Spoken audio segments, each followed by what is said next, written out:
Hi, I'm Lavinia and this is my nighttime skin routine.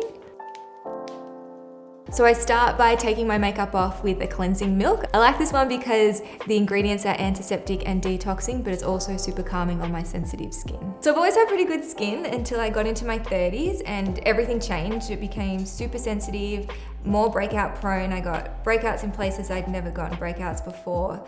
I couldn't use the traditional ingredients that were aimed at breakout prone skin, so I had to turn to a more natural, calming, simple approach. Once a week I really like to use this Epi Peel. It's a peel, exfoliator and clay mask all in one. I really like it because it gives my skin a really deep clean. I like to leave it on for 5 minutes so I can really feel the tingle and know that it's working. And as you can see, it's much brighter and more even toned. My forehead is super sensitive, so I avoid using any actives on it. I just like to go in with an anti-inflammatory moisturizer. And my final step is to take that same moisturizer, mix it with my anti-aging serum and apply it to my face and neck. And there you have it. That's my skincare routine for calm, balanced, happy skin.